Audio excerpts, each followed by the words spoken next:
Good morning, everyone. Welcome to the Macon-Bibb County Committee of the Whole meeting. Today is Tuesday, November the 9th, and the time is now 9:01. We appreciate everyone being here today, and we have several items on the agenda.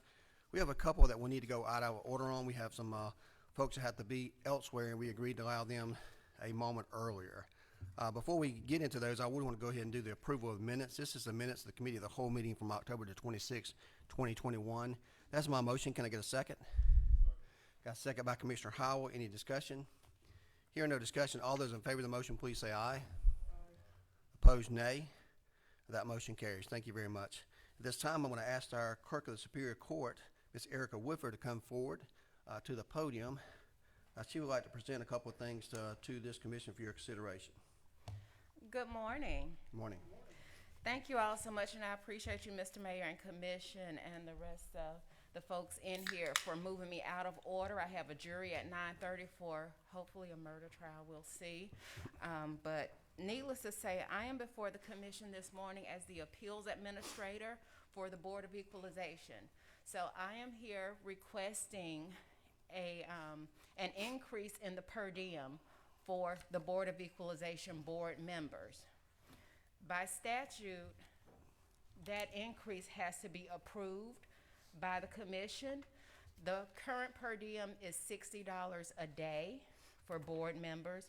Each board is comprised of 3 citizens who listen to appeals from the tax assessors, valuation of their either personal or commercial property. I've been clerk of court and appeals administrator for 9 years, almost a decade, and there has not been an increase in that per diem during my tenure, and really I don't remember the last time, and my secretary over in that department does not remember the last time those members had an increase, and the members requested of me an increase. So I'm requesting of you an increase from $60 to $90 a day for the board members. That would have zero impact on you all because I'll use my current funds in my Board of Equalization line item. Any questions for Ms. Woodford? I think we can, it's something we can probably draft up the information and put it on our calendar for a vote at the next meeting, but I don't think there'll be any issues based on the looks that I'm getting from the commission. So thank you for being here today. We'll draw up the paperwork to do that, and I'm sure we'll get unanimously approved at the next meeting. Thank you so much. I hope you have a wonderful day. Thank you. We do have some appointees that I would like to go ahead and do. Hopefully they will not take a long time to do those, just 4 appointments to some very important boards that we have. And then we're going to move out of order to move to the change of code, which is item 8A right after that. And we will have a need to go into executive session today. So at this time, we have several appointments. The first appointment is a resolution to appoint Jim Christ to the Urban Development Authority. I understand Pro Tem Clark, you'd like to make that motion? Got a motion by Mayor Pro Tem Clark. Can I get a second? Second by Ms. Commissioner Lane Lucas. Thank you for being here today. And Jim, if you don't mind, stand up. We want to make sure everybody knows who you are. But thank you for being here today and submitting all your information and your willingness to serve. We do have a motion and second. If no further discussion, all those in favor of the motion? Okay, Commissioner Clark. I wanted to say a couple of words to talk about Jim's commitment to downtown and to this community before we take a vote. Jim served as the artistic director for Theater Macon for 32 years. He directed over 300 shows, and he touched the lives of over 1,000 actors that went through Theater Macon over his 32 years. At age 36 in 1987, he was probably considered crazy for moving to downtown and opening Theater Macon on Cherry Street. He told me when I asked him what it was like down there then, because I was 2 years old, there was Crystal, there was the Green Jacket, and there was Woolworths, and then there was Jim.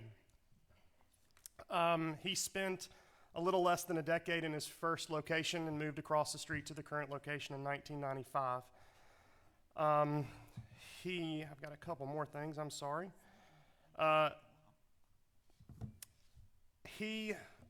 When the mayor told me he was thinking about appointing Jim, Jim is not a developer. Jim is not He doesn't run a construction company, but he knows the beating heart of downtown and what it takes to develop it intentionally and fairly and to create a livable, walkable area that we can all use and utilize, because that's what he has done before anyone in this room was doing it. What he will bring to the Urban Development Authority is a sense of community, intention, compassion, and the intention to never give up on a diverse coalition of opinion that can make our community better. I know this because it is what he has done in my life personally as one of those thousands of actors that went through the program, and he is somebody that I admire greatly and think that this is probably one of the most important appointments that we will make as a body this year. So thank you, Jim, for everything you've done for this community and for me personally. Thank you, Pro Tem Clark. Commissioner Lucas? Yeah, I can only second what the Mayor Pro Tem has said, and I was going to say a number of the same things. I met Jim a long time ago, and he's the kind of person that you instantly gravitate to, because he is so concerned about the entire community. And I remember some years ago that he made sure that there were diverse offerings in the theater. And I thought way back then, this is somebody who really cares about and who notices what this community looks like. And I think those were overwhelming successes too, as I recall. So it's a pleasure to second that. I think he'll be a great addition to the Urban Development Authority, because he brings so much to that position. Thank you. Thank you, Commissioner Lucas, and I appreciate, and several of these recommendations we have today are based on some input we've had from commissioners making recommendations. People in the public may not understand that a lot of times when I personally need recommendations, I ask commissioners to submit anyone they think would be willing to serve on a board, or they could recommend for a particular board, and from time to time they submit these names, and we put those forward. So I do appreciate that. I also think that Jim would be an excellent candidate, in particular about the amphitheater that we have coming on board, and the Urban Development Authority will be leading that, and I know he'll play a vital part in that. So we do have a motion and a second. All those in favor of the motion, please say aye. Opposed, nay. That motion carries and will be sent to consent agenda next Tuesday. Item B is a resolution appointing Kay Bellevue to the SPLOST Advisory Committee. I see its chair up there in the ushery here today, and I understand that Commissioner Valerie Wynn would like to make that motion. Got a motion by Commissioner Wynn. Can I get a second? Second by Commissioner Jones. We have a motion and second. And Ms. Kay, would you mind standing up, please?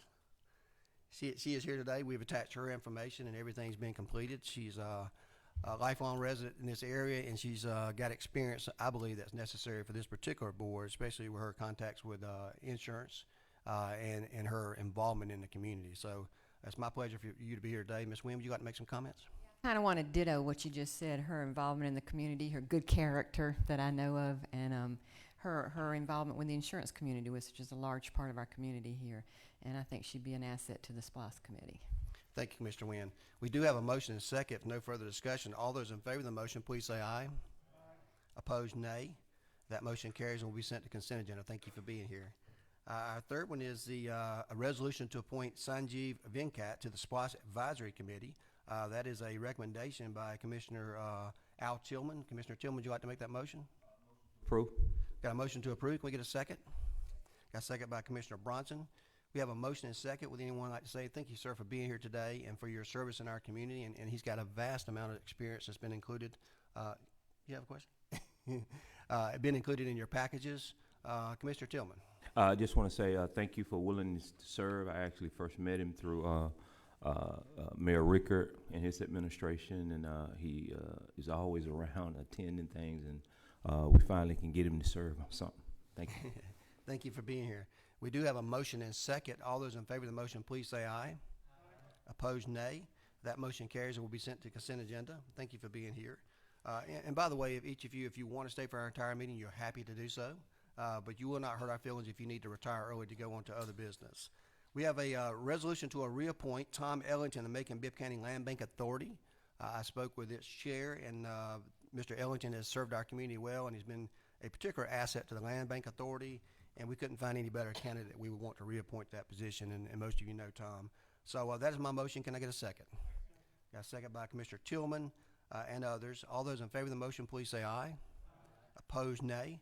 That motion carries unanimously, be sent to consent agenda.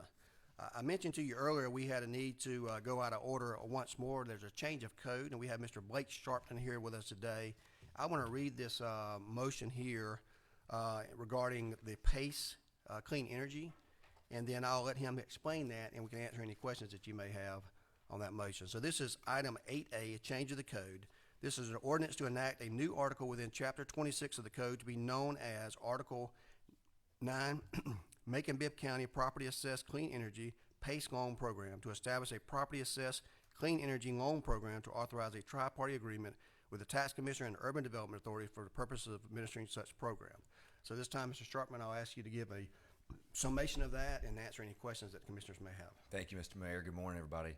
I'm Blake Sharpton. I represent the Urban Development Authority, just for those who don't know. So PACE, as Mr. Miller said, it stands for Property Assessed Clean Energy. So the concept here is that, and this is about a 30-year-old concept, the concept here is to encourage commercial property owners to pursue energy savings types of improvements to their buildings. And if you own a 20 or 30-year commercial building, it's kind of tough to get financing for a facility for those types of improvements. Maybe you have a first mortgage on the property already, and you go to your first mortgage. I mean, you kind of get the scene. And these types of improvements are, they're not adding an addition onto a building. They're not bricks and mortar type improvements. So financing is kind of tough. And if you go to find financing for a new $1 million boiler or a whole bunch of new energy efficient electrical facilities, et cetera, you're going to pay a pretty exorbitant interest rate because lenders don't really know how to securitize those loans. So this program was created to help encourage commercial property owners to pursue those types of energy improvements. And the ordinance speaks to that. There's a focus here regarding energy efficiency, water improvements, water efficiency. So there's a wide range of types of efficiencies that are captured here. So the concept is that the Urban Development Authority would make a loan similar to how it would make a loan under a bond issue, loan those proceeds to a commercial property owner. The real lender, though, is just like we would have in a normal bond issue. It's a third-party lender doing underwriting on the building, et cetera. And here's the interesting part. The mechanism here, and that's why we're here, is to ask you to use your special district creation power to pull in the tax commissioner to do the collecting. So this loan is a voluntary assessment. It's going to look like a tax payment on the property owner's bill. Voluntary assessment. So a property owner is voluntarily entering into an assessment, a special assessment on their property to pay the debt service on one of these loans, which means that if the property owner sells the building, then that assessment stays with the building until it is repaid, just like a mortgage would, just like a property tax assessment would. So the concept is it's a loan that commercial property owners can voluntarily take. Nobody's forcing anybody to do this. Quick sidebar, the county is not putting any tax power behind this at all. There's no risk to the county from a financial perspective, but you are using your special district constitutional power to create this district and then allow property owners to voluntarily assess themselves, and then the tax commissioner will do the collecting. The tax commissioner is on board with this. So big picture, this is really founded in energy efficiency to try to give commercial property owners another tool, to use to finance those types of improvements. And by virtue of your really unique special district power and the tax commissioner's ability to handle this from a software perspective, so the property owner's tax bill will have a distinct line item on it, and it will be called PACE Voluntary Assessment and then just the dollar amount for the annual principal and interest on the loan. So, hope that makes sense. I'll sort of stop and take any questions. Commissioner Lucas? Yeah, I'm excited to see something like this, but I'm wondering what is the advantage, the upfront, the shining ball that leads someone to undertake this? Because it looks like they're voluntarily agreeing to assessment. So tell me what the advantage is, what would draw someone to do this. And then the other question has to do with the infrastructure, national infrastructure legislation. And would there be, do you foresee, maybe someone else has an answer to that, but it looks like to me that this is one of the focus areas to bring about more energy efficiency and to decrease the reliance on some types of energy. So could you, I know that's a lot, but I know you've got the answer. Those are great questions. So with respect to your first question, why would a property owner want to pursue this? I think it comes fundamentally down to loan terms. A property owner is going to get a much better interest rate and be able to spread those payments out over a longer period of time under this program than, I mean, I haven't done a full survey of everything available, but I just don't think property owners have any tool available to them that'll provide the rate and the repayment length.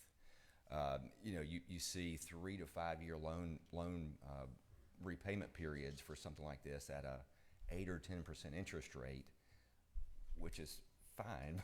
That's tough. That's a high rate and it's a short period of time to pay. To repay something that could be very expensive for HVAC machine, like that stuff's costly. So this program can go up to 20 years, and I think the rates will be half, if not better than that. So that's really the motivation. I think it's fundamentally loan terms are going to be a whole lot better than I think anything else that will be available because of the structure. Your second question is a really good one. It's really interesting. The infrastructure bill, it's so fresh. I don't know that anybody's had a full opportunity to digest all of it, but there are 3 private activity bond components in it. I mean, I know about those because we've been tracking those, and those are broadband. They're number 1 is broadband. Number 2 is energy infrastructure, and number 3 it's street level improvements. So with that second one, maybe I think it's going to take a little bit of time to sort of figure out how we use those private activity bond tools. And what I really expect is those tools could be kind of used in conjunction with something like PACE. One quick sidebar: PACE loans are capped.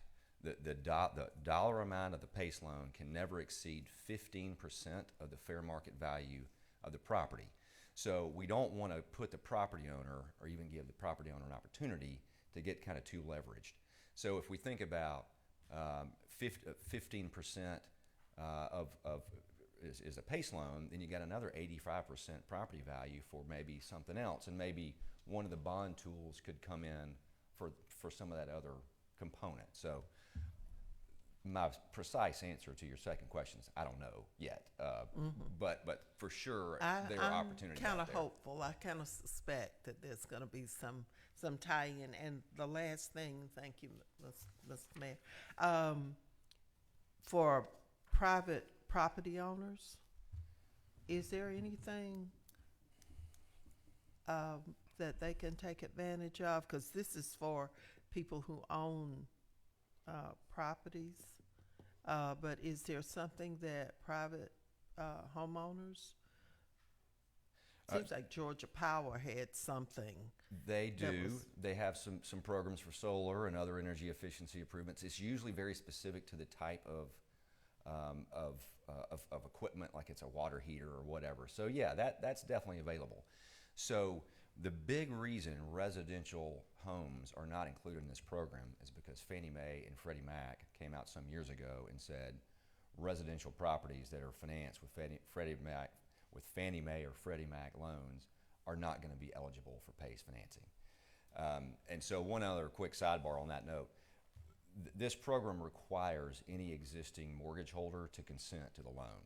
So we're not going to get into a situation where, an existing lender is going to be put in kind of a bad situation. So, that's kind of the analog on the residential side. Fannie Mae and Freddie just said, we don't know how to handle these loans, so we just can't do them yet. HUD, on the other hand, residential affordable housing units, 3 units or more, are qualified specifically.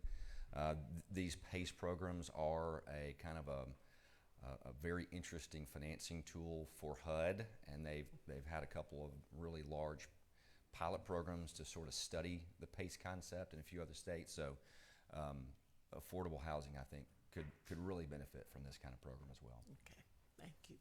Thank you. Commissioner Watkins. Thank you, sir. So I get it, it's a loan program. I would pay back my loan instead of a monthly, I guess, note, I would pay annual tax bill. Correct. Where does the money come from in order for me to fix my water heater?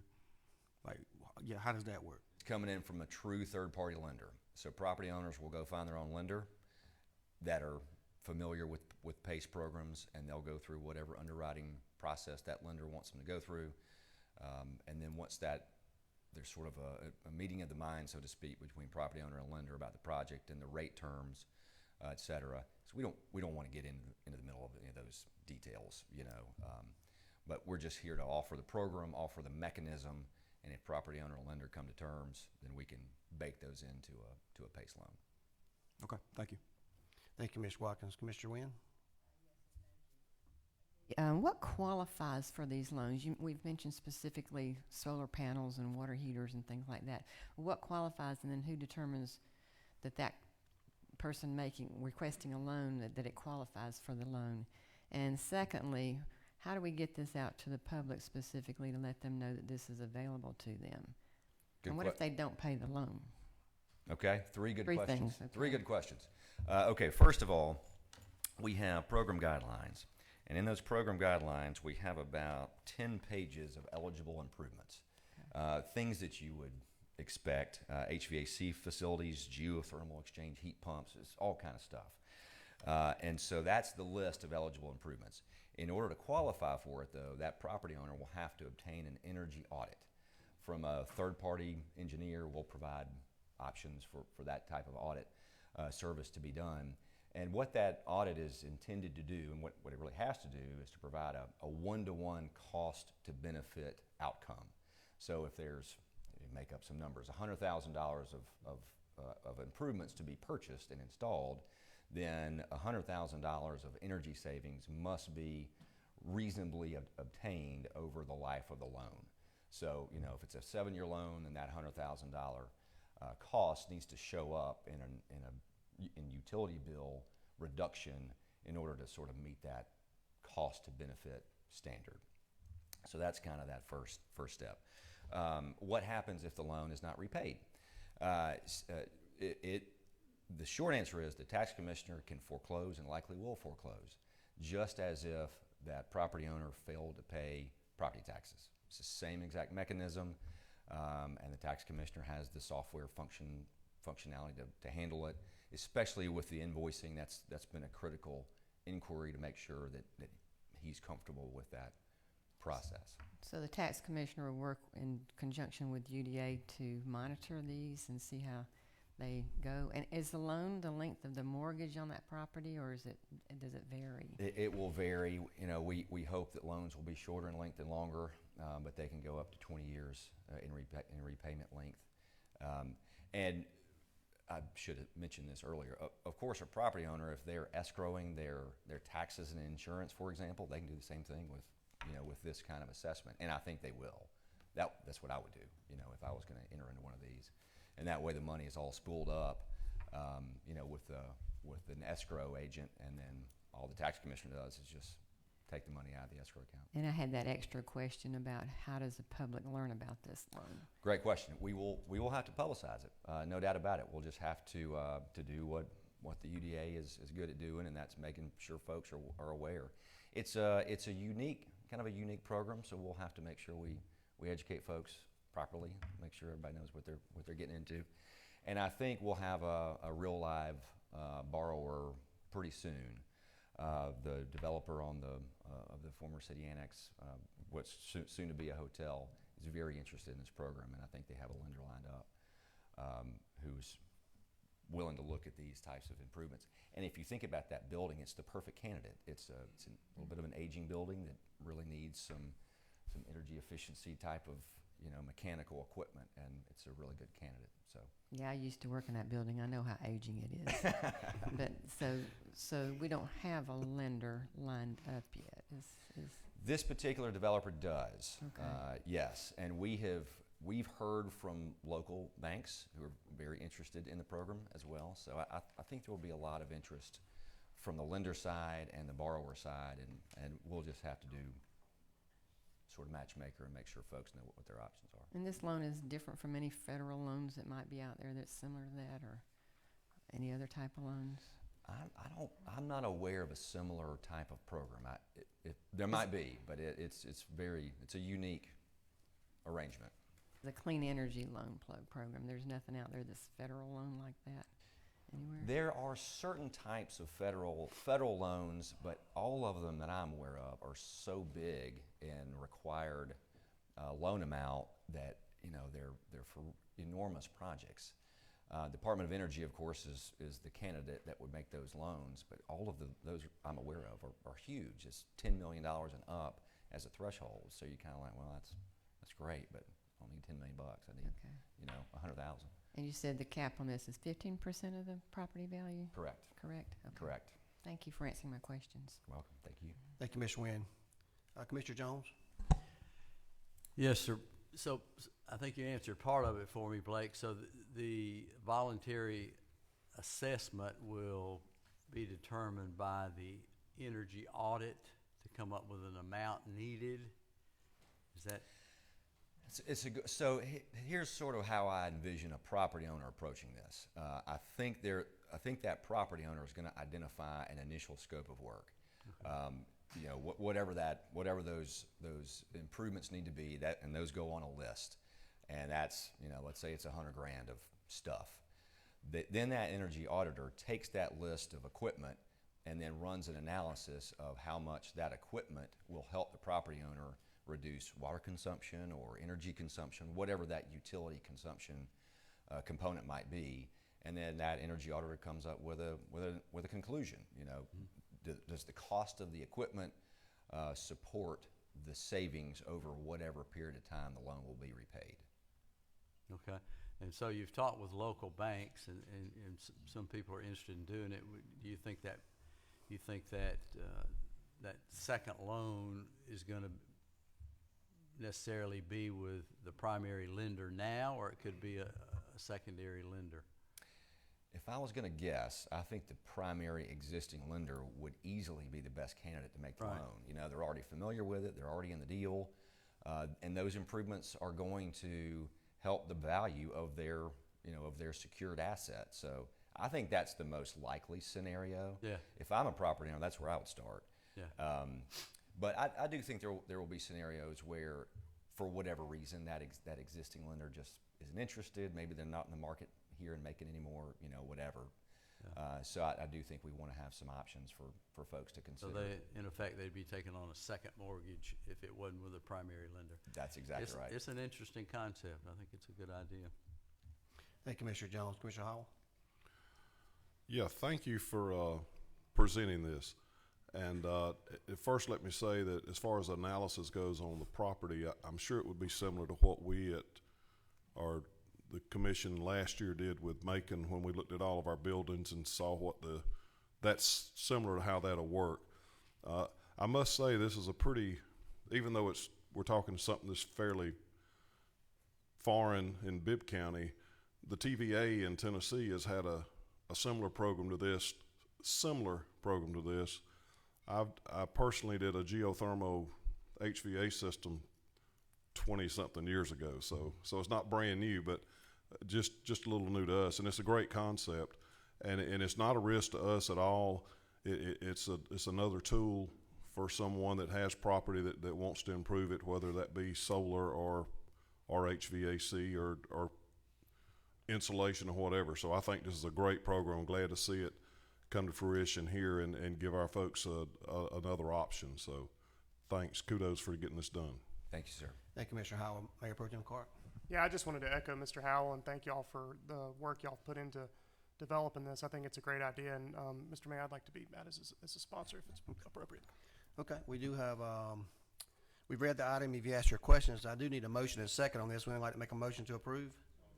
Motion approved by Commissioner Howell, second by Mayor Pro Tem Clark. No further discussion. All those in favor of the motion, please say aye. Opposed, nay. Bert, did you have something in between? Go ahead. Yes, sir.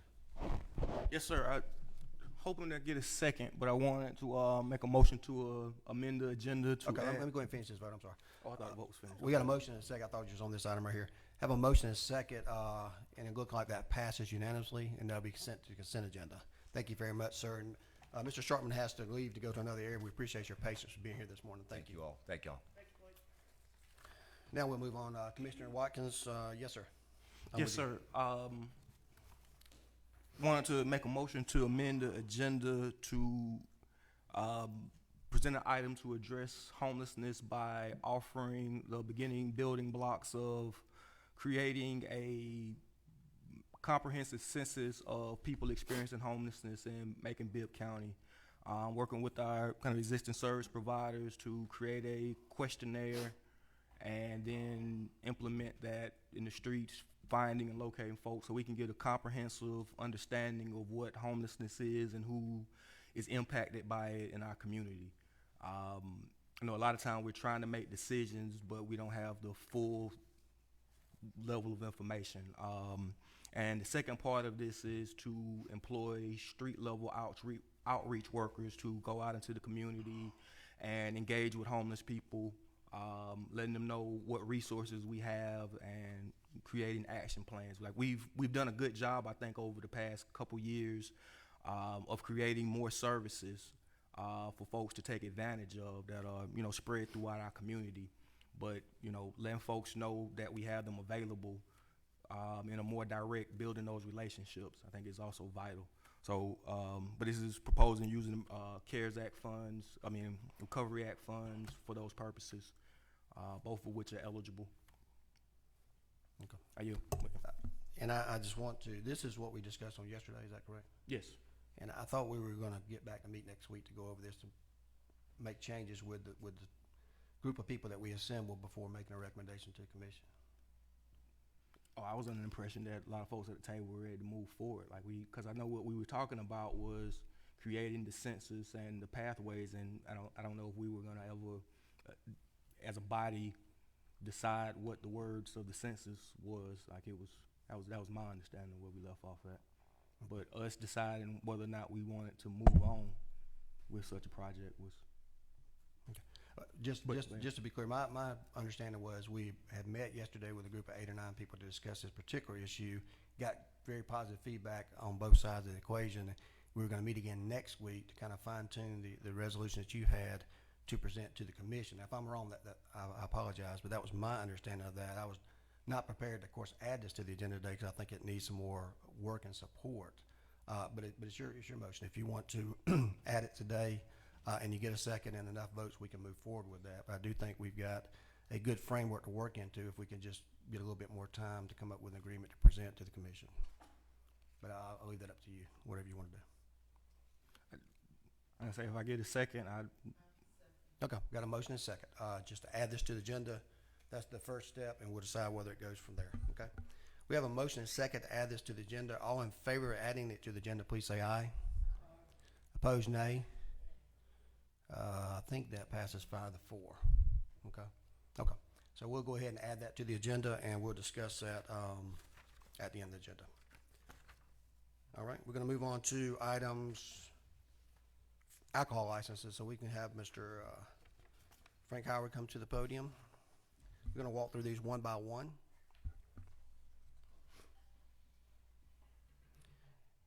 On your agenda, you should have some notes at the bottom of the agenda that tells you the processes that we've gone through. on each of these and the standards they have met, and you should have had included in your packet as well, items to consider.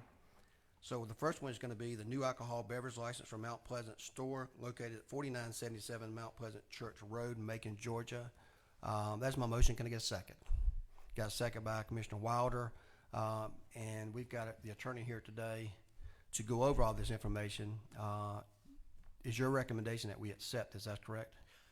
It is my recommendation we accept, and I'm Assistant County Attorney Frank Howard. Okay. Thank you, Mr. Howard, for being here today. We have a motion and a second. Does anyone have any questions for Mr. Howard? Hearing no questions, all those in favor of the motion, please say aye. Opposed, nay. That motion carries, will be sent to consent agenda. Item B is a new alcohol beverage license for Tash Inc., DBA Exxon Food Mart, located at 4290 Delwood Drive, Suite B, Macon, Georgia. That is also my motion. Can I get a second? Got a second by Commissioner Jones. Questions for Mr. Howard in this regard?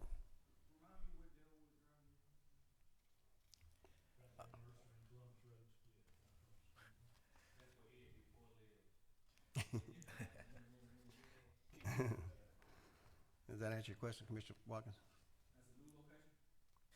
That is a new business, yes. And my understanding is that the beer and wine package to business type identification from indicated gas station, security cameras, checks and compliance have been verified. It's a privately held corporation, and there's a lease agreement with no relation. All those items that the commissioners asked us to check on. Your understanding is correct by my evaluation of their application, and I recommend it for approval. Okay. Sorry, Commissioner Watkins, you have a question? Somebody's building a new gas station there? This is a gas station at that location, applying for a new license. So it's an existing business changing ownership? My records indicate it's just an initial application. I'm not familiar if it's a new construction venture or anything of that nature. This is the one where the car ran through? Is that one?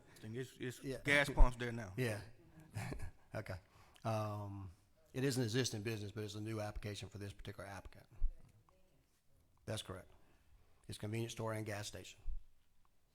It met all the qualifications that we set up, and including the survey and the cameras. So it's in compliance. Any other questions, Commissioner Wynn? No. Okay. We do have a motion and a second. All those in favor of the motion, please say aye. Opposed, nay. That motion carries and will be sent to consent agenda. Item C is a little different. It's new alcohol beverage license for NV Nail Spa, River Crossing LLC, located at 5080 Riverside Drive. I think you can get your nails done and get some glass of wine while you're there. So that is my motion. Can I get a second? Got a second by Pro Tem Clark. You can get the nails or the wine. But any questions for Mr. Howard, Ms. Wynn? Is it in the shops at River Crossing? Where is this, Frank? I gotta find out so I can business go check it out. location.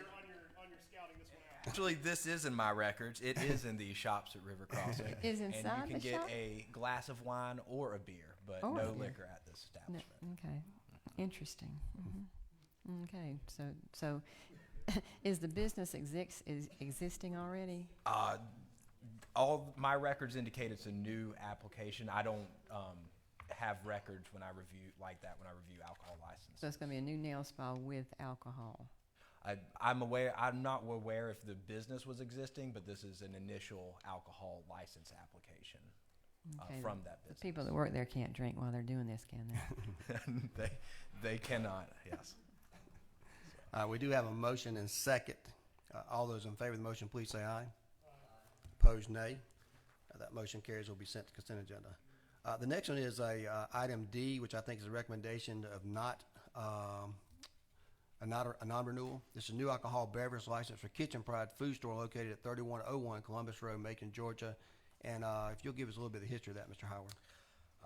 Mayor, this is a establishment that has previously applied for a license. There were further questions the commission had. This business and its agents did not show for a committee meeting to answer questions. Its license was previously denied for that reason, and its temporary alcohol license was revoked.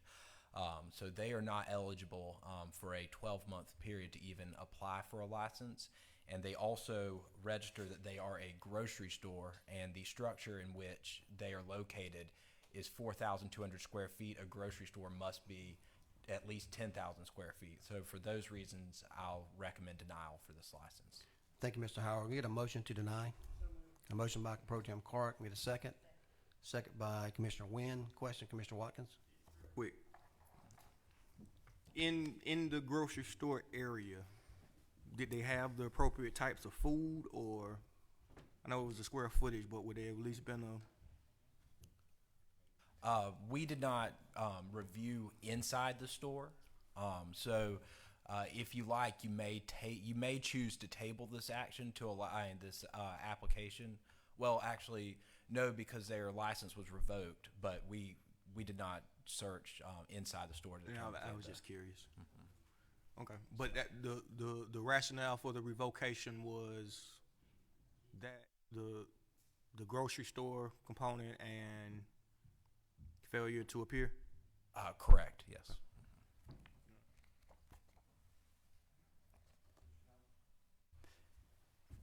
Frank, have you notified the applicant that their memory on that they were turned down before and they didn't show up for a hearing? Have they been told that verbally or in writing? They have not at this time.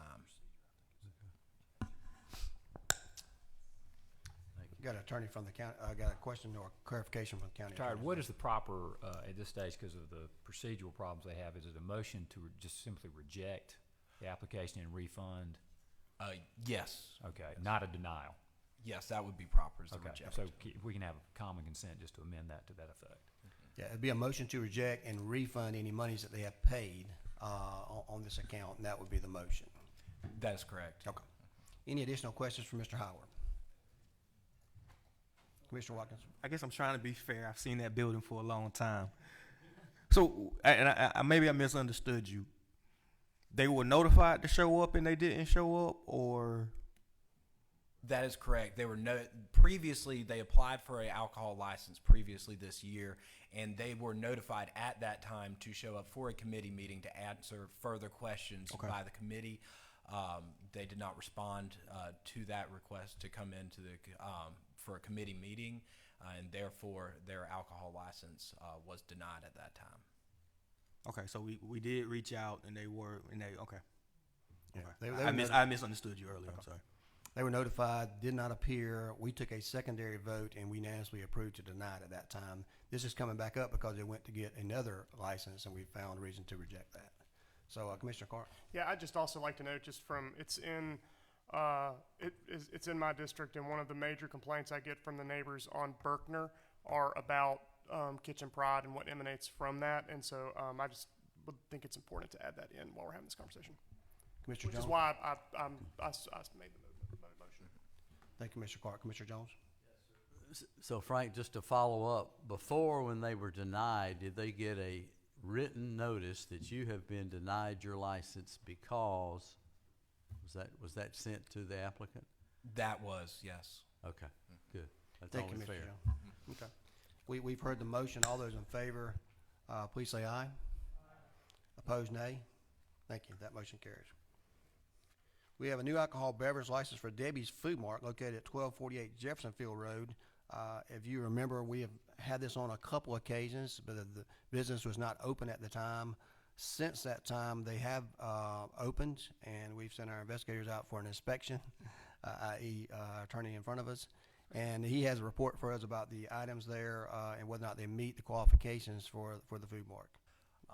This business represented that it was a food mart, and in keeping with what I have been doing in practice, I went to review the items offered for sale by the business, and Debbie's Food Mart, located at 1248 Jeffersonville Road, met all of the requirements for a food mart. And therefore, they've also met all other alcohol license application requirements in accordance with my review. So I recommend approval of their alcohol license. Thank you. This item was tabled on October the 12th, so to consider that, we need to get a motion to untable that item before we take a vote. So I'll make that motion. Can I get a second? Second by Commissioner Tillman. All those in favor of removing it from the table, please say aye. Opposed, nay. That motion carries. So this time we have a recommendation from council after inspection and review to make sure it meets all the statutory requirements, and there is a recommendation to approve. Commissioner Tillman? Yes, sir, Mr. Mayor. I just want to make sure that when we are meeting and talking to these folks, maybe we need to, through our business license, put a note or something in a packet to make sure that these folks understand what the actual requirements are. I know a lot of times there are language barriers and cultural barriers in our community. A lot of these folks are foreigners that own these businesses. And so I know we're looking at them closely for different reasons, but I just want to make sure that if we can draft something maybe through our office or through the tax commissioner's office, Mr. Attorneys, just to make sure that these folks understand, because all these folks are tax-paying businesses. We have a lot of these different stores and businesses in our community. They are paying taxes. They are business owners. And we do not need to appear that we are looking at them differently than other folks, because for whatever reason over the last few years, we have brought a lot of attention to these folks that are paying taxes and doing business in our community. And if some of these businesses shut down, we wouldn't have anywhere for to go and get gas and things of that nature. So I just want to caution us as we move forward to just be careful in the way we're looking at some of these folks. Thank you. Thank you, Mr. Tillman. Commissioner Wynn? I know that we just voted to untable this, but remind me why we tabled it to start with. We tabled it to begin with because they listed as Food Mart. They were not open yet. We had asked our code enforcement to go over there and check the cameras and they could not reach anyone at the location. Since that time, they have opened the doors. We have went out there to inspect. They actually exceed what was required of them under the law with having the fresh fruits, the milk, eggs, etc. And they appear to meet the qualifications, so that's why we tabled it before. Okay, thank you. Do we go back and check on these things to see if the fresh food is still there after they open and have been checked the first time? I'm serious. We do not do that at this time. Of what they got, we don't know that they put that kind of stuff back in to be beneficial to the community. That is true, but that is something that the code enforcement department could address if so directed. Lordy mercy. Okay, thank you. We'll take that under advisement. I guess they could put some plastic fruit out there. We never would know the difference. Commissioner Wynn? Good show to Commissioner get Watkins? started, you know. I couldn't pass on. I noticed you really quickly got that off of you. Said code enforcement. All righty. We've already untabled it, so we have a motion and a second to approve this item. All in favor say aye. Opposed, nay. That motion carries and will be sent to consent agenda.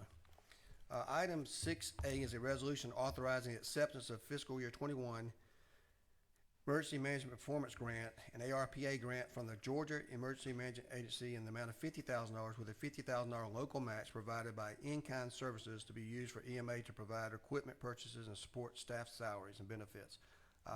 And let you know that the match that we could be including would be something like the director's pay that we already pay. So it's in-kind, there's no additional funds that we have for that. And that is my motion. Can I get a second? Second by Commissioner Howell. Any questions regarding this item? Hearing no question, all those in favor of the motion, please say aye. Opposed, nay. That motion carries and will be sent to consent agenda. Item 6B is a resolution authorizing acceptance of grant from the Criminal Justice Coordinating Council Safe Neighborhood Program in the amount of $40,000 with no local match to be used for the Bibb County Sheriff's Office to fund conference expenses and to purchase equipment from the crime lab and operating supplies. Would someone like to make that motion? Motion by Commissioner Wynn. Do we have a second? Second by Commissioner Wilder and Commissioner Jones. Any question regarding that item that requires no match? Hearing no question, all those in favor of the motion, please say aye. Opposed, nay. Thank you. That item carries. Be sent to consent agenda. Item 7A is a resolution authorizing the mayor to execute a medical dispensary service agreement and Macon Occupational Medicine, LLC, an annual amount of $114,000 with an annual 3% price increase to begin in 2022 to be paid from the General Fund, Human Resources, Contract and Labor Services line item. That's my motion. Can I get a second? Got a second by Mayor Pro Tem Clark. I do know that, I'd like to get a friendly reminder from our county manager regarding this item. Yes, this is just a renewal. Macon Occupational Health does all our pre-employment screening, like our drug tests and things of that. So this is just a renewal of that contract. The friendly reminder is that please note that it is my intention to continue to make wellness a big part of the health initiative. And one of those initiatives is doing open enrollment, flu shots. So all employees will be eligible to get their flu shots next week. Included in that is biometrics, which we're starting this year. That is where you're going to do like your pre-screening, almost like an annual physical. So all employees will have the opportunity next week to do biometrics. And to include, because you are employees, we are scheduled a time of 5 o'clock next Tuesday for you to get your flu shot and biometric screening. The flu shot is available to you. Biometrics only if you're on our insurance. In taking care of my commissioners, I don't want anything to happen because each one of you is my favorite commissioner, as I tell you all the time. So please note that next Tuesday at 5 o'clock, the Board of Health will be here either in small room or the big room with 20 flu shots for commissioners. Thank you, Dr. Moffitt. Commissioner Lucas? Yeah, I wanted to ask about the, was this rebid or did we just extend? And from reading it, I think it was 10 years? Is this the one that's 10 years? Or there's one on here I remember reading about that's for 10 years with the 3% increase? I'm not sure on the 10-year part. I have to reread it myself. But yes, it was not bid. It was just a renewal. They've had the business for years, so we just renewed it. But aren't there other entities that have provided these services in the past that could qualify to provide them? I'm sure there are other entities. I don't know of other entities that provided in the past for us. As far as I know, Macon Occupational Health has done this for years for us. We've been very satisfied with this, with their services. But to answer your question, yes, I'm sure there are other providers that could do this service, but because it's professional service, we have the option to just renew it. We'll let Attorney McNeil answer that question. Hey, Commissioner, just to speak to the term, it is a annual, there's automatic renewals for 10 years, but we can cancel any year with 30 days notice before the end of the fiscal year. So it's really a year-to-year contract. Yeah, well, we very seldom do that. 10 years is a long time for a contract. What's the usual time that we Actually, it's just a one-year contract that you can renew up to 10 years. Is that correct? Right. It renews every year. It's the term is something that we negotiate between different vendors. It depends on the service that they're offering, but it's something that we have some that are just 1 year at a time, and we do a whole rebid every year, and we have some that are longer term. Now, I've been here long enough to know if you give these folks a 10-year contract, nobody else is going to have an opportunity for 10 years. And then you're locking in a 3%. I really don't like that. There is another company, and I'm not advocating for anybody. I'm just asking the questions. There is somebody, Caduceus, I believe it's minority-owned concern, but they used to be in that area near where the little New Way office is. They're in Walnut Street. Corner of Walnut Street. But they're out on Riverside Drive now, across from the school systems facility. But I know at one time they offered, they were the ones who had the contract. And I'm not advocating for anybody. I just question 10 years. And I just think that's a long time. And I know you have a yearly thing, but once you do a 10-year, very seldom are you going to change it. And you have that same concern, no matter what happens with them. You still have them in place. So I would not like to see any 10 years. I think that maybe 5 years would be a little more reasonable. 10 years is just a long time. I'm not prepared. I haven't written, a substitute or anything out, but I'd just like to see if others have a similar concern, because 10 years is a long time. And they're doing what, drug testing and Pre-employment screen, pre-employment screening, screening. worker comp, evaluations and things of that nature. And when did this contract go into effect, Commissioner, Attorney McNeil? I believe the first one started in 2010. Right. They've been going It's since been then. a while. It's been a long time that they've had it. And some concerns along the way. I don't think they were professional concerns, but I think they were personnel kinds of concerns. But if nobody else has any concern about the 10 years, I won't make that motion, but I won't vote for 10 years. I've been waiting. Thank you, Ms. Huggs. Oh, you're talking.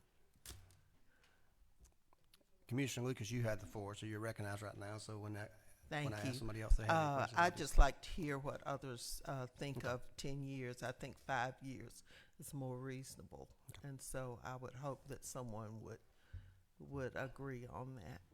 And I think one option you could have, if you renew this, because we're probably past the time to terminate this particular one, you could always do a resolution changing that term to 5 years at the next renewal, or do an RFP at the next time it's renewed to see if there's any other companies out there you want to consider.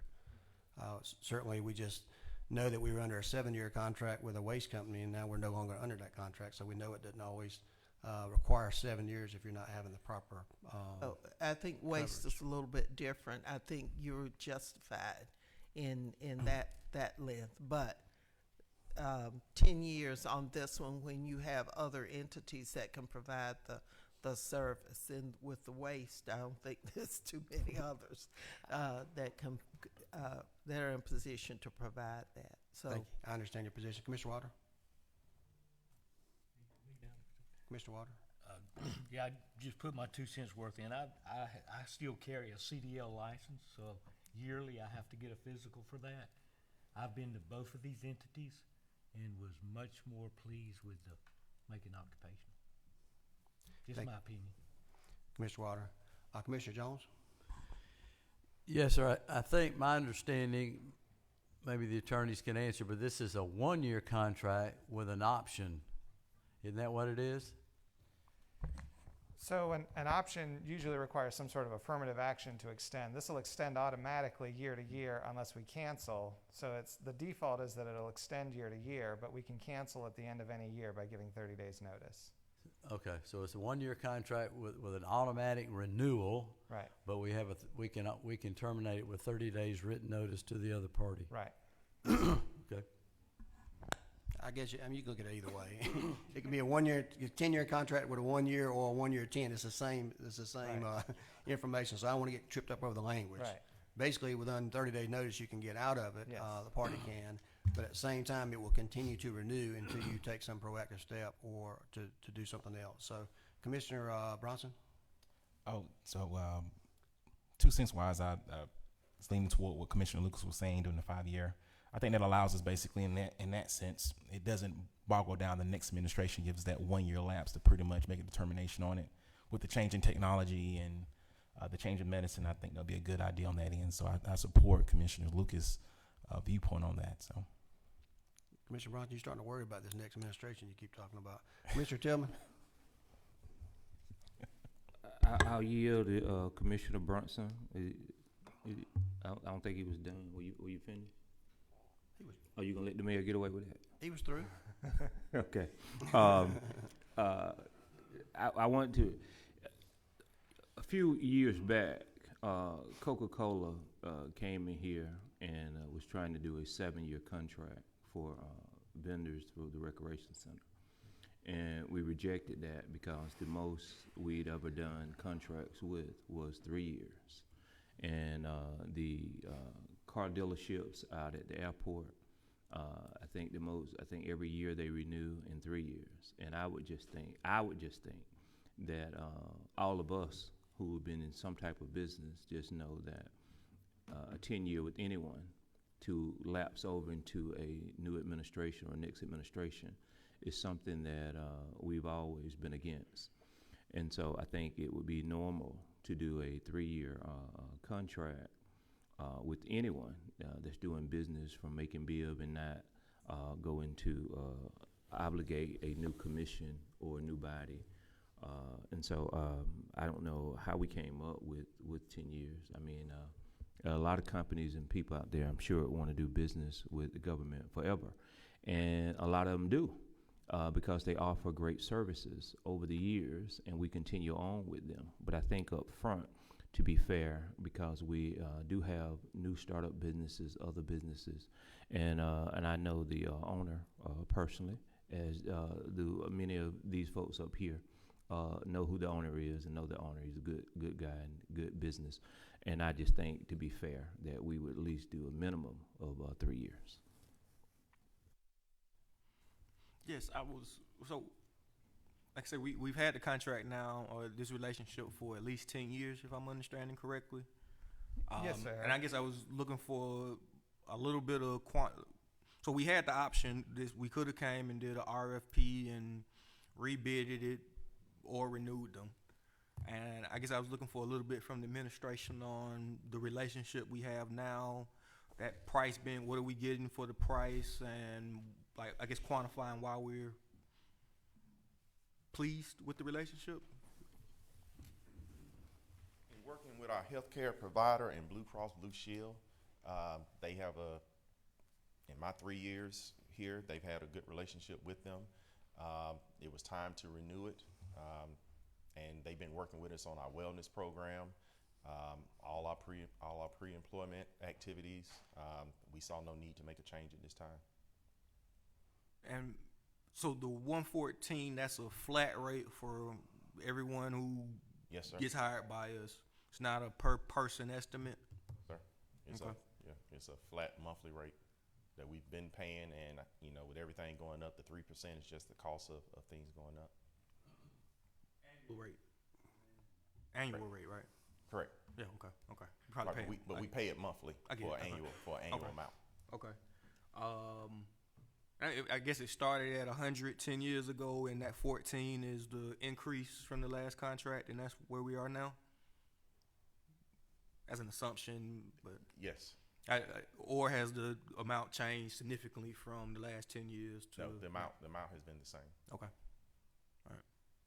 Commissioner Wynn? Yeah, I'm a little confused. I thought we were talking about it a minute ago when you said it's a year to year. It's not necessarily that we have to renew it every year, but we could put an RFP out anytime we wanted we can, to yes. get another bid on it at any time.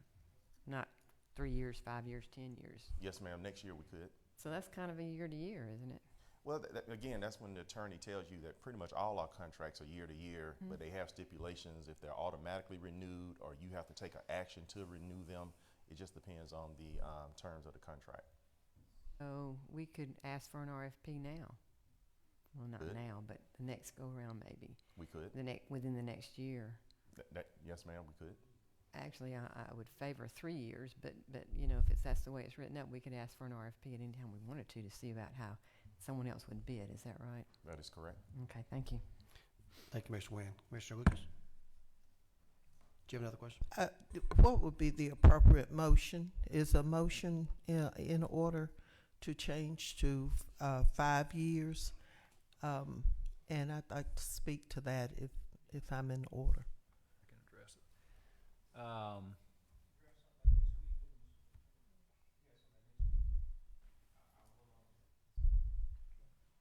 Well, I think she can amend this now if we're to a point now where this is an extension. Attorney McNeil, is this something that's subject to revision by this commission for a term of 5. I'm not sure when that 10 years went into effect. That was in the contract itself, and so we'd probably have to reach out to Macon Occupation and see if they would agree to that. It'd be subject to their consent, That's but y'all, right. y'all I can think you do can the make that amendment motion. subject to their consent. Yeah. So the motion would be subject to the consent of Macon Occupational Medicine. We make a motion to amend the term of the contract to the 5-year term. Is that what you? Okay, is that? That's yeah. At this. That's the appropriate motion. Is that what you Okay, want? so I so move, and I'd like to speak to it. Okay. If I get a second. Commissioner Lucas would like to make a motion. We have a second? Second by Commissioner Wynn. Your time for discussion, Commissioner Lucas, and then we'll move on to Commissioner Jones. Thank you. In 3 years, let's see, Commissioner Tillman 4 or 5. will rotate off of the commission. I am term limited. I'll rotate. Commissioner Jones is term limited. Commissioner Watkins. Watkins is term limited. I'm not saying that the rest of you won't have good memories, but I am saying from the number of years that I've served, people tend to forget. And you change legal department, personnel, things change. And I have seen year after year after year a number of contracts that just extended past, they were just in place. And all of a sudden, someone would come and ask about it, and we were told, well, that you found that out even while you've been here, that there have been a number of contracts that they've discovered have expired. The clerk has told us about a number of them. We just don't, I just think that 5 years is a reasonable amount of time. I think 10 years is too long. And I think in my experience, that's all I can go on, you tend to continue these things. You do not change.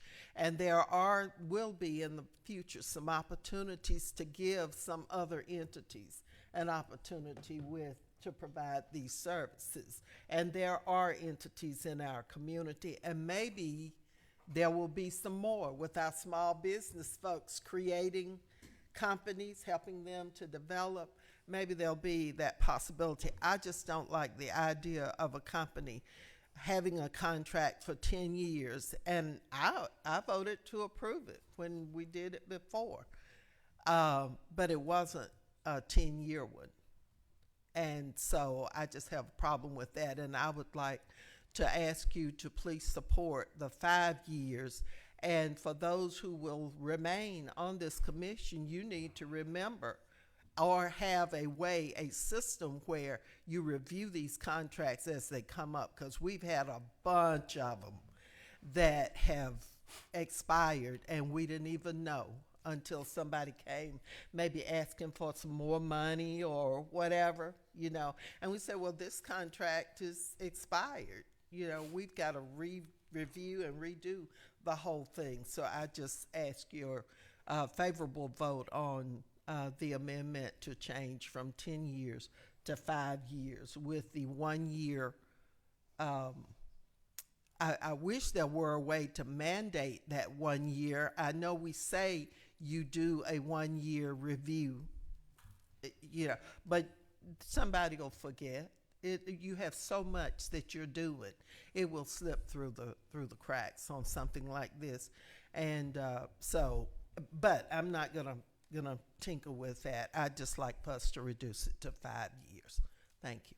Thank you, Mr. Lucas. It's a fair point, and we do.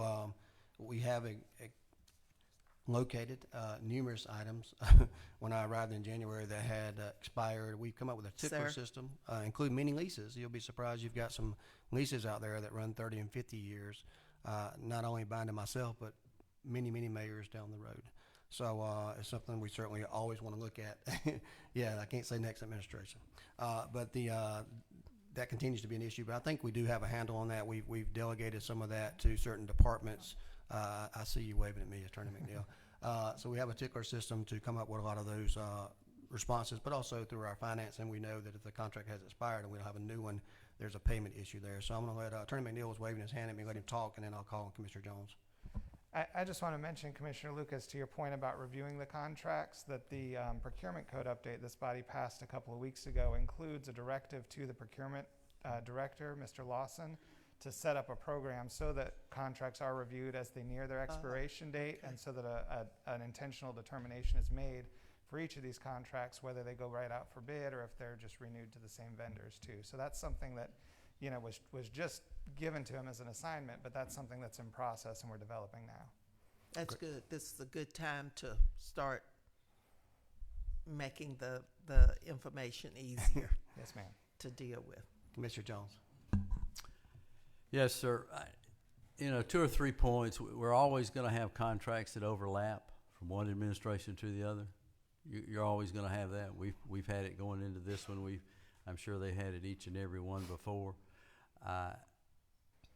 We've got a company, we've got a personal testimonial from Commissioner Wilder that says they do a good job. I've never heard anything bad about the company. It's always been good remarks that I've heard. So we can always change a contract, terminate a contract. All of our contracts have the termination clause, right? Whether they're 30 or 60 days. Yeah. They all have that termination clause in there. So whether it's garbage or whether it's building development or whatever, we always have that option to do that. So it may make us feel better in some respects to say, well, we're going to reduce it to 5 because that's too long. But we've got a good thing going with a good company. They've got a good reputation, a good work record. So I'm content to leave it like it is. Thank you, Commissioner Jones. Commissioner Williams. Yes, sir. I support Commissioner Lucas in that this should probably be a shorter term. If it is a good company, we'll just revote them back with the contract. But Commissioner Lucas, if I should make it into the next term, will you call and remind me about these contracts? I would prefer to be 3 years, so I won't forget. Y'all making some big wagers there. Okay, thank you for those comments. I do think Commissioner Lucas has made a good point. A lot of times it's not this company's not bad. You just want to keep them in check and make sure that we want to make them remain competitive and not get comfortable in their places. And I think this is a good way to do that. So I think we all know with governments we're only bound by our next budget anyway. So we do have our own restrictions. So we do have a motion second on the amended item of 5 years. We're going to vote on that first. Okay. All those in favor of the amended item, please say aye. Opposed, nay. Nay. That's 8-1. We'll go on to the main action as amended. All those in favor, please say aye. Opposed, nay. Same 8-1. That motion carries. Thank you. We're going to move on to the next item, which is a resolution authorizing the mayor to enter into a construction agreement with F.H. Paskin, Nelson Associates of the Brookdale Resource Center in the amount of $357,565 be paid from Economic and Community Development Emergency Solutions Grant, ECD Brookdale Shelter, machinery and equipment line item. That's my motion. Can I get a second? Second by Pro Tem Clark. We have previously discussed this item, appropriated these funds, and this is the selection process of that vendor. Ms. Jackson, if you don't mind commenting on that. Yes, actually you are correct that a couple weeks ago that you actually appropriated the funds. This is a state-approved contractor that we're looking at to actually do the construction associated with it. They have actually given a bid according to the work that needs to be done as far as the structure is concerned. Thank you. Pro Tem Clark. I just wanted to be added as a sponsor to this and thank Ms. Bender for her leadership over at Brookdale. Thank you. We do have a motion second. Any further discussions? Hearing no discussions, all those in favor of the motion, please say aye. Opposed, no. Just a little bit of background again on what's been built. I understand the showers, maybe. Nothing's been built. I'm sorry. We approved the money last time. We approved the money last time. This is selecting the vendor to do the work, and this is the showers as well as the construction of the washer and dryer commercial room. Correct. So showers, commercial. There'll be showers that will be a part of this particular piece. There will also be some work that will be done as far as the kitchen is concerned. There will also be some work that will be done as far as laundry service areas. Thank you. Thank you. Any other questions? We do have a motion second. I believe that motion had already passed unanimously, so that will be sent to consent agenda. Thank you for being here today. Thank you.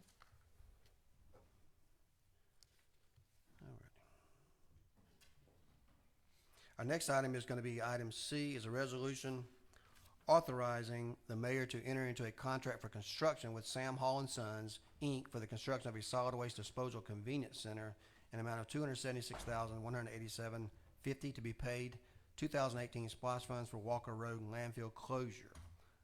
And I understand that Commissioner Water would like to make that motion and be a co-sponsor. Can we get a second? Second by Commissioner Wynn. Commissioners, as you recall, we have in the process of selecting up to 5 convenience centers. The first one will be going online very soon, and we'll take a field trip down there in the very near future of the old Ackerman's location next to our landfill. Things are coming on nicely with that. We've already approved it. The vendor has begun to work there. Because of the pandemic, of course, we're still waiting on the ship to come in on some of the items, but they should be here shortly. We went ahead and selected this next convenience center at a location off of Fulton Mill Road next to the animal shelter for C&D landfill. We do have some preliminary drawings of that. We put this out for bid through our procurement process, and this particular vendor was selected. That amount is within the amounts that we discussed earlier. In the very beginning, since we own the land, we don't have to include that price. Costs have gone up a little bit, but it's not really reflected in this cost. As you remember, the previous one that we did first was $325,000. This is like $275,000, $276,000. So we have another one that we are evaluating now off of Montpelier. That will be the 3rd convenience center, and we've approved some plans for that. We'll be bringing that for you as well as the procurement process will begin on that if it hasn't already started. So this is our effort to have convenient centers across Macon-Bibb County to help alleviate with illegal dumping, but also provide other avenues for people to drop off their furniture, other debris, including recyclables. So we do have a motion and second. Any question regarding this item? Commissioner Tillman? Yes, sir, Mr. Mayor. I think this is going to be overdue for our community. We know that we've met and seen how the folks in Monroe County, can you imagine living in a community, they don't even have a trash service in Monroe County. I didn't know that until we actually met and went up and saw that. And so this is going to be a plus for us, as the mayor has alluded and said, and that we all now paying more attention to illegal dumping, that illegal dumping in our community should become a thing of the past with this these particular sites. And so we want to encourage folks to start utilizing and using these things and to continue to keep our community clean and safe. We've got beautifications that go out on our main thoroughfares, cleaning up our streets, and it's just terrible. I was riding down Log Cabin and it's like somebody just took a whole bag of trash and just dumped it on the side, and then folks will call us and say clean up and so forth. So we appreciate all the calls that code enforcement is receiving on illegal dumping. You have to take charge of your community. The mayor and his initiative with these centers that's coming has been long talked about and overdue. So now, Macon-Bibb County, you have somewhere to take your trash and your debris and things, and you don't have to wait on us. I expect that folks will begin to offer services. When I'm up in Atlanta, you see signs saying we'll move your furniture and so forth. So create a business to say you'll begin to take people items to a transfer center for them. So this is an opportunity for entrepreneurs as well to create a business to say you'll begin to come and get folks furniture and debris. You no longer have to wait for our trash services, and this is a way to help us. And so we appreciate it.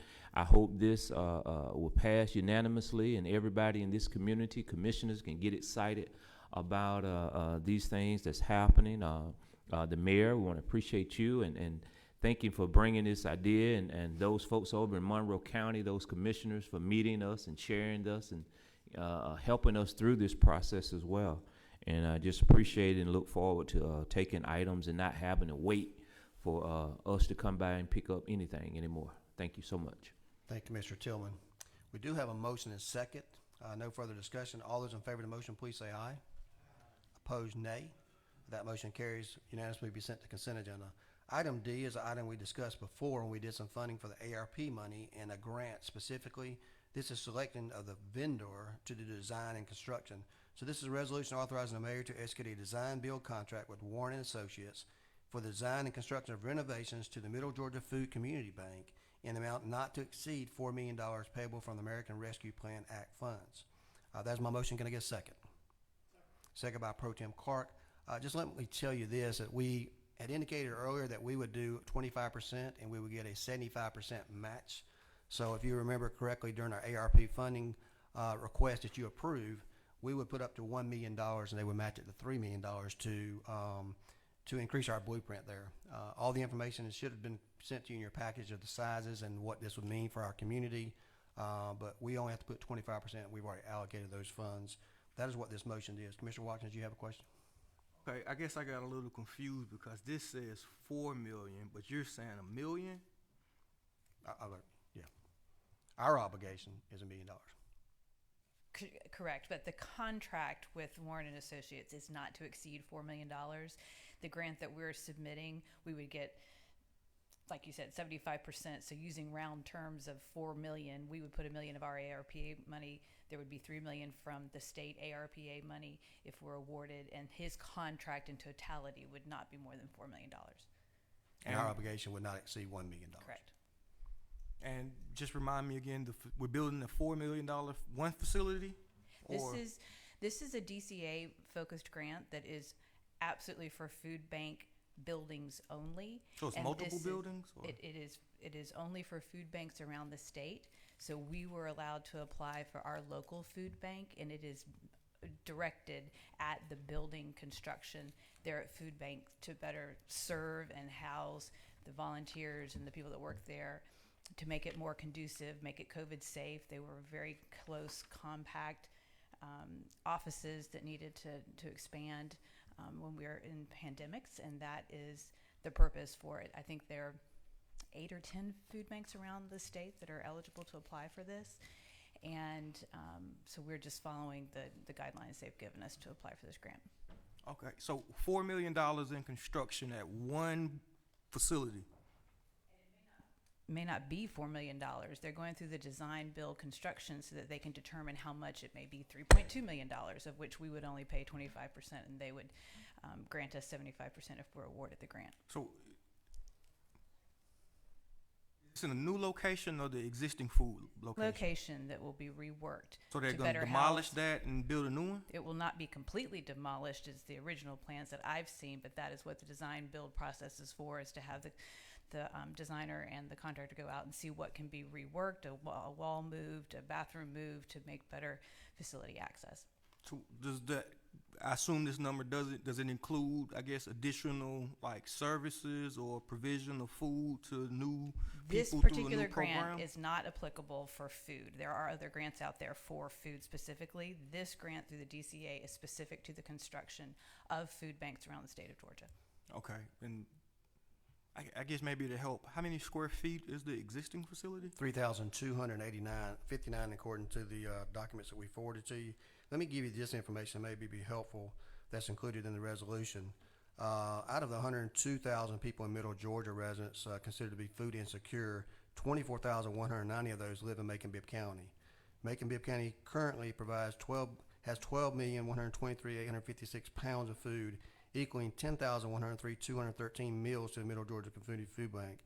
They're limited in space now to 3,259. So this would not necessarily put more foods on the shelf, but put more capacity so they could put more food, which means more food generated to those that need it the most in Macon-Bibb County. And this is something that we talked about at the very beginning. It provided some infrastructure as opposed to meals. We did food insecurity itself on a separate ARP funding request to help with food insecurity by doing the food as well, or opportunities for food. But this is particularly for the building.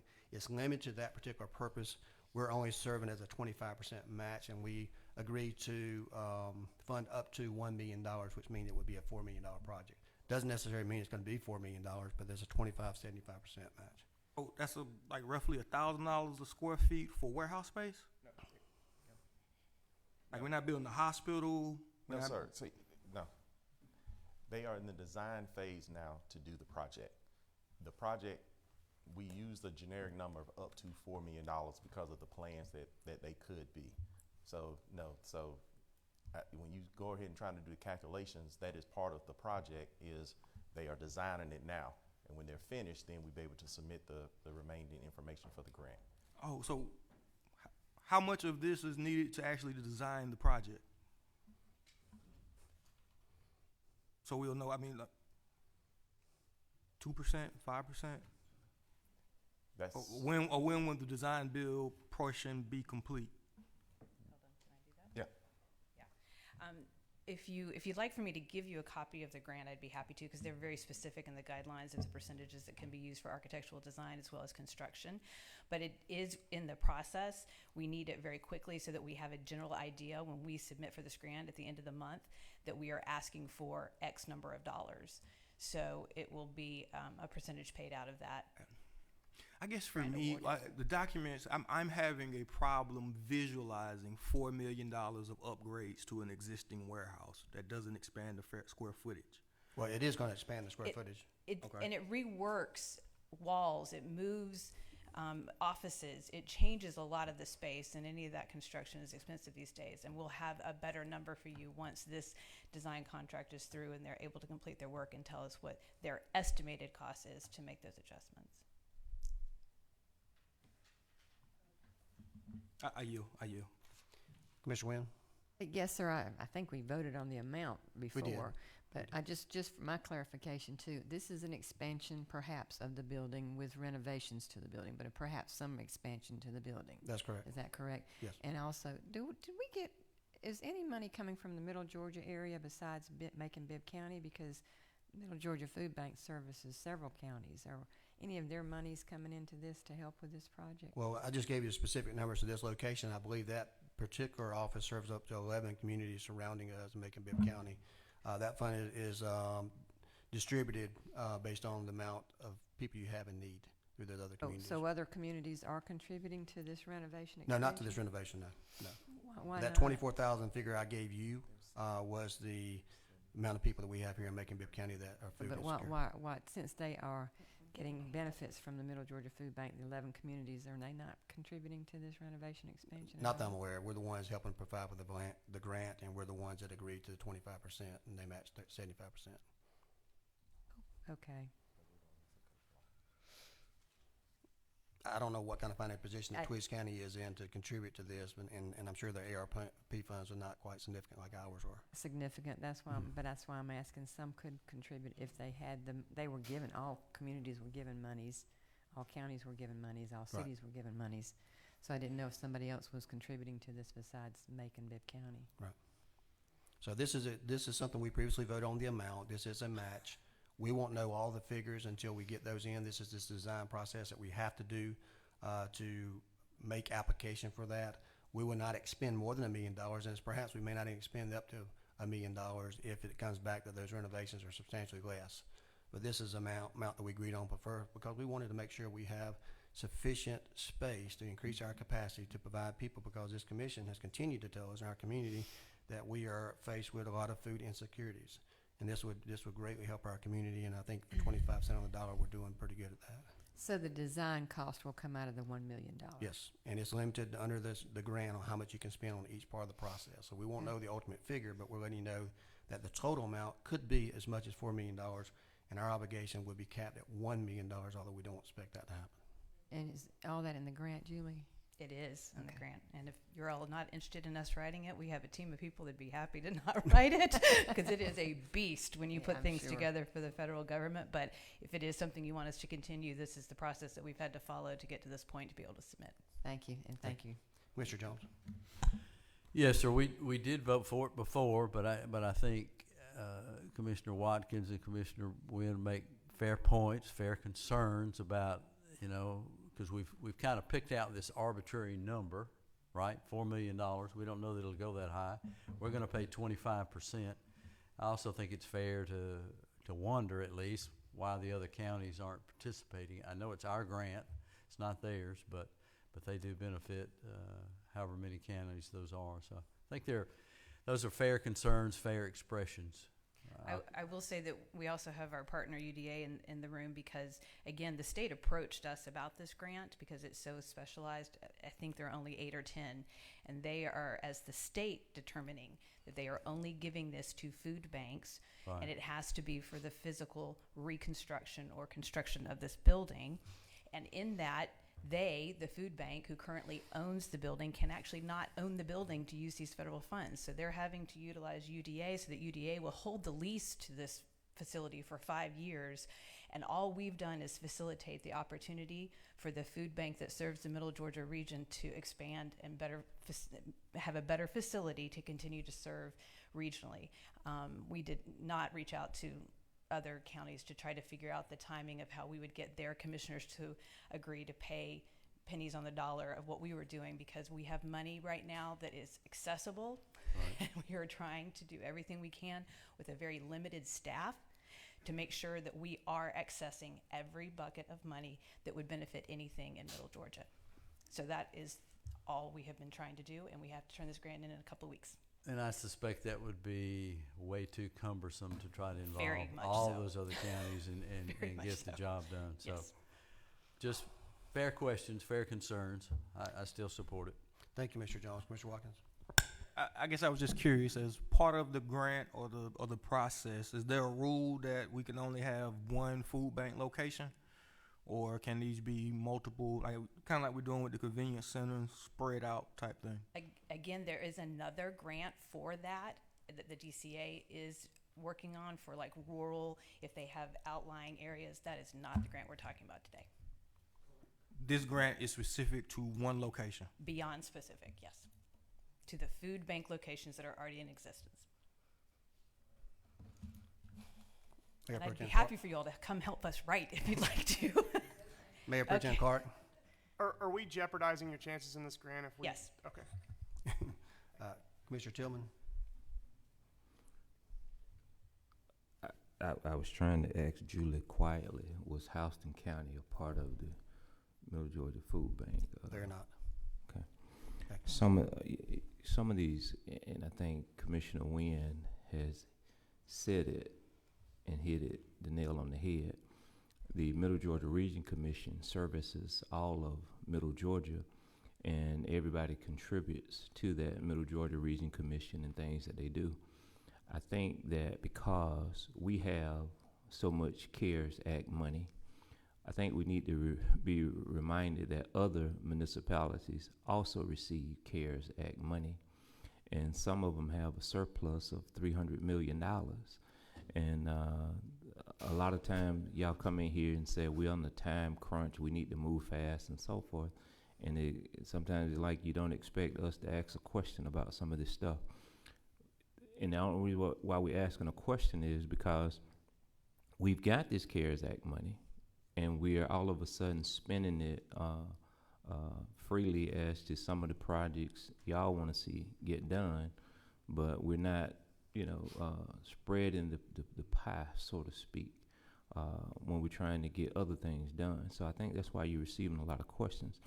I think we all support it, and we want to continue to support it. And no, we're not going to come in and help y'all write a grant. We're not going to use some CARES Act money and hire some folks. That'd That's be my great opinion. too. If you can find them, let me know where they are. Thank you, Mr. Tillman. Commissioner Watkins? Yeah, so the design phase is $7,500.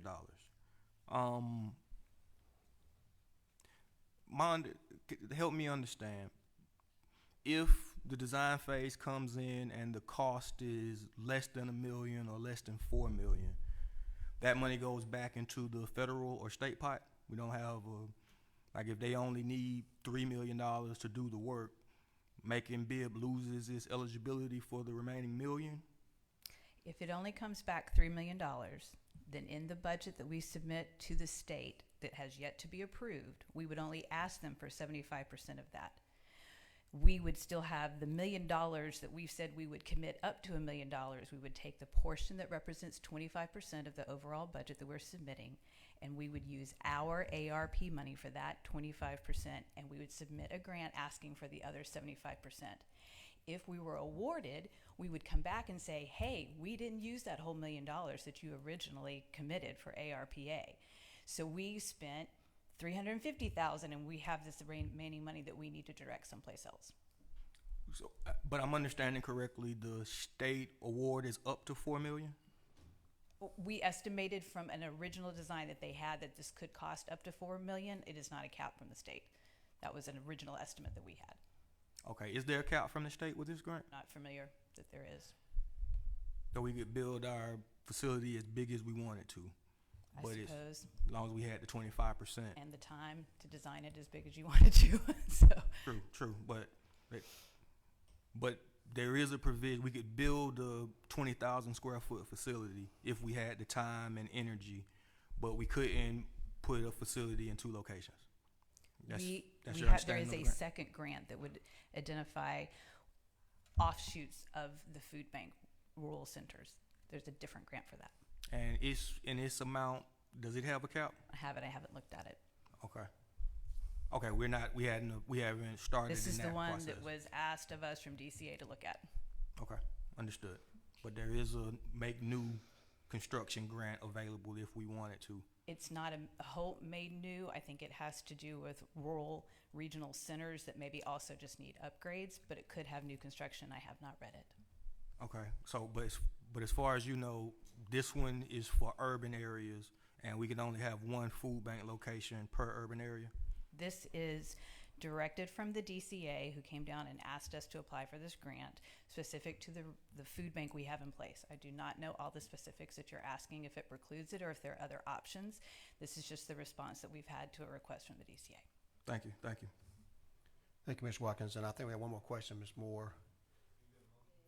We do want to, I do want to publicly thank Ms. Moore for all the work she's done, but for her bringing this to our attention as a potential match and creating an extremely amount of workload on herself. We would not known about this.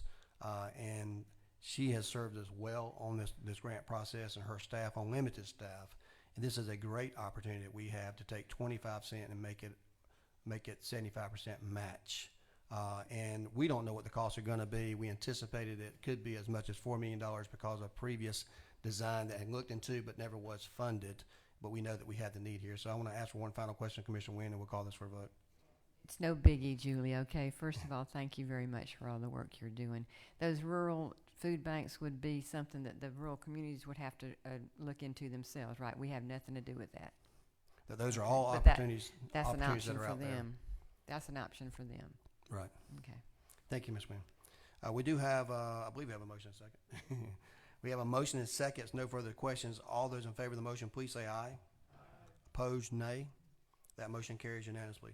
Move on to item E, which is a resolution authorizing the mayor to execute a contract addendum with Chorus Group, DBA Chorus 360, in the amount of $324,000 for cloud hosting, disaster recovery services, AS400, and mainframe computer systems to be paid for from IT budget, legacy systems repair and maintenance, software's license and maintenance. This is my motion. Can I get a second? Got a second by Commissioner Tillman? Is that Tillman? Second by Commissioner Tillman. Anyone have any questions and concerns in that regard? Hearing no questions, all those in favor of the motion, please say aye. Opposed, nay. That motion carries and will be sent to consent agenda.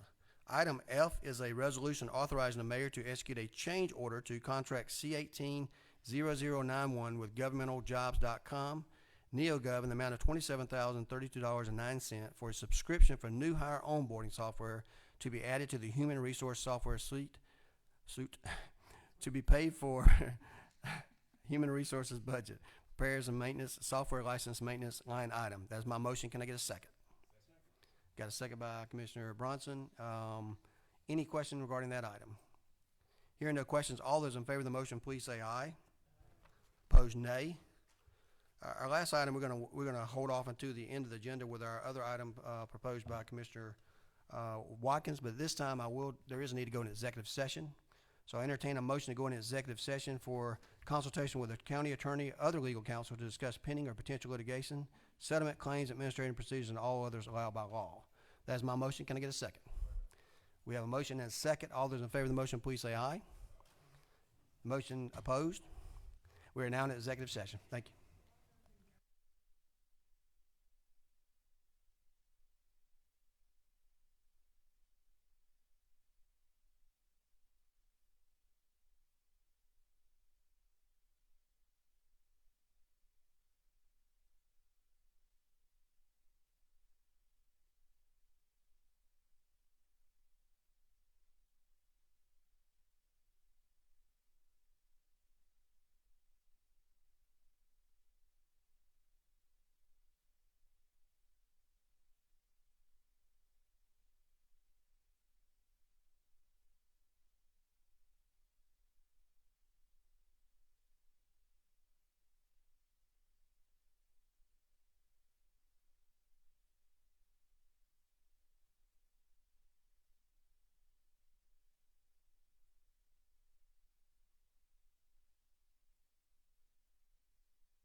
Time is now 11:48. Now entertain a motion to come out of executive session.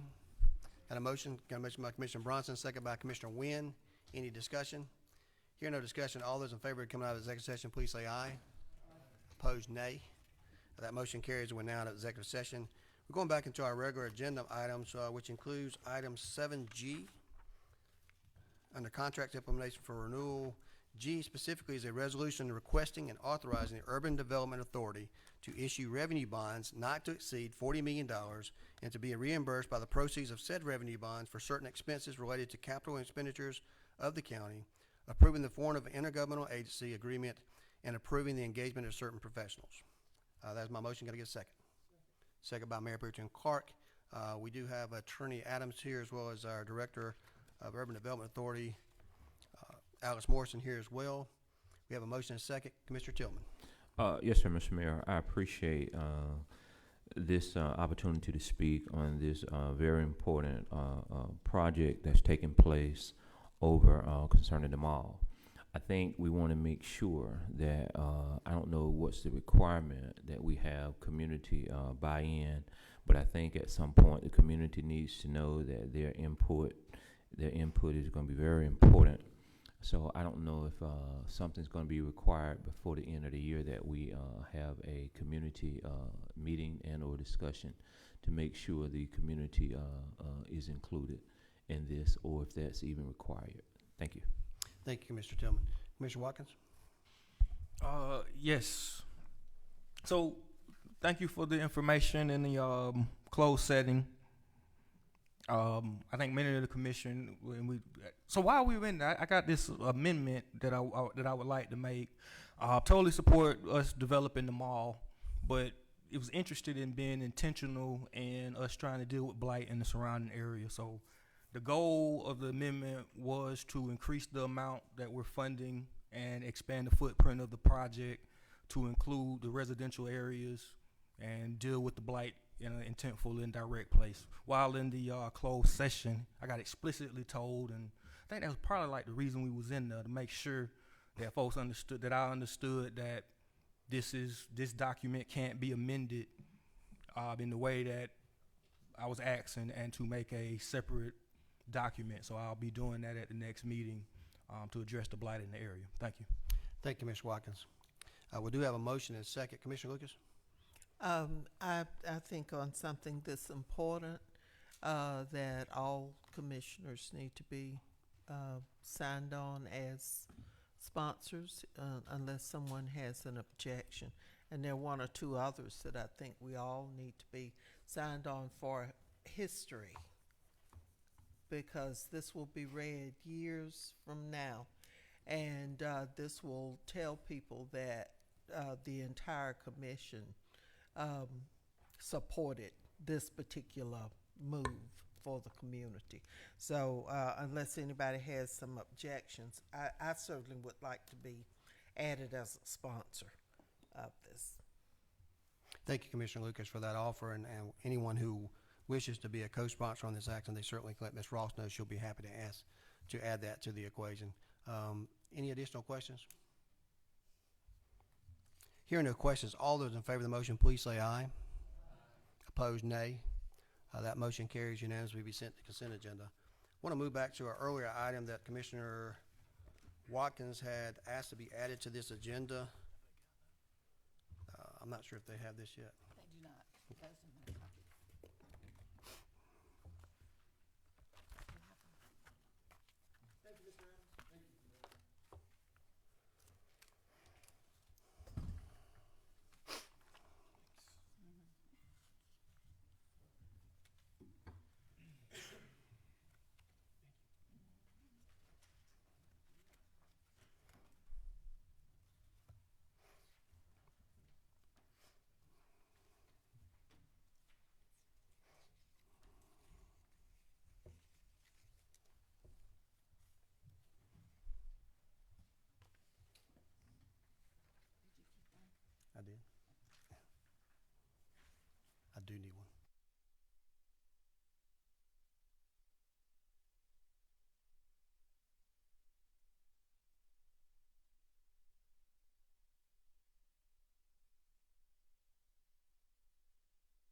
Commissioner Lucas? You want me to read first? Yes, I've skimmed through this, and I did see something prior to this. I certainly see the relevance here. I would like to sign on as a co-sponsor, but I'd like to move to table because I think this is too important to rush, and I don't think today we will accomplish what we need to accomplish with this, and out of respect for Commissioner Watkins, who feels very, very strongly about this, and I think we all do. I would like for us to have additional time. I'd like to table this and have it placed on a subsequent agenda for further and detailed discussion to include those agencies that are already involved with this particular delivery of service and any others that need to be added to it. It's too important to rush, so I move to table. Thank you, Commissioner Lucas. That's an undebatable motion. We do have a second by Commissioner Wynn. This time we'll take a vote, a motion to table. All those in favor of tabling this motion, please say aye. Aye. Opposed, nay. That motion carries and it will be tabled. Can I be added to this as a sponsor as well? Sure. Moving forward, I think it's a good idea. Okay, I believe that completes all the business we have today. Commissioner Brunson, you want to be added? Okay. Completes all the business we have today. Commissioner Tillman? I was going to get a point of personal privilege if Yes, we're sir. done at the appropriate time. Now's the appropriate time. Let me say, I want to, in advance, thank you to all of our military veterans. This coming Thursday, we as commission will not be here. It's a holiday. We appreciate all veterans. I'm proud to say I'm a Army veteran, part of Desert Storm, Desert Shield. I often tell folks that if we died in the line of duty, we'd be considered heroes, but sometimes we survive it and we get called names and certain things and so forth. But our veterans sacrificed and gave so much. And for many years on Veterans Day, we would host and have these free Veteran Day event over at Mima's. She passed away a couple of years ago, and we stopped doing them, and we haven't had a give back like we have done in the past.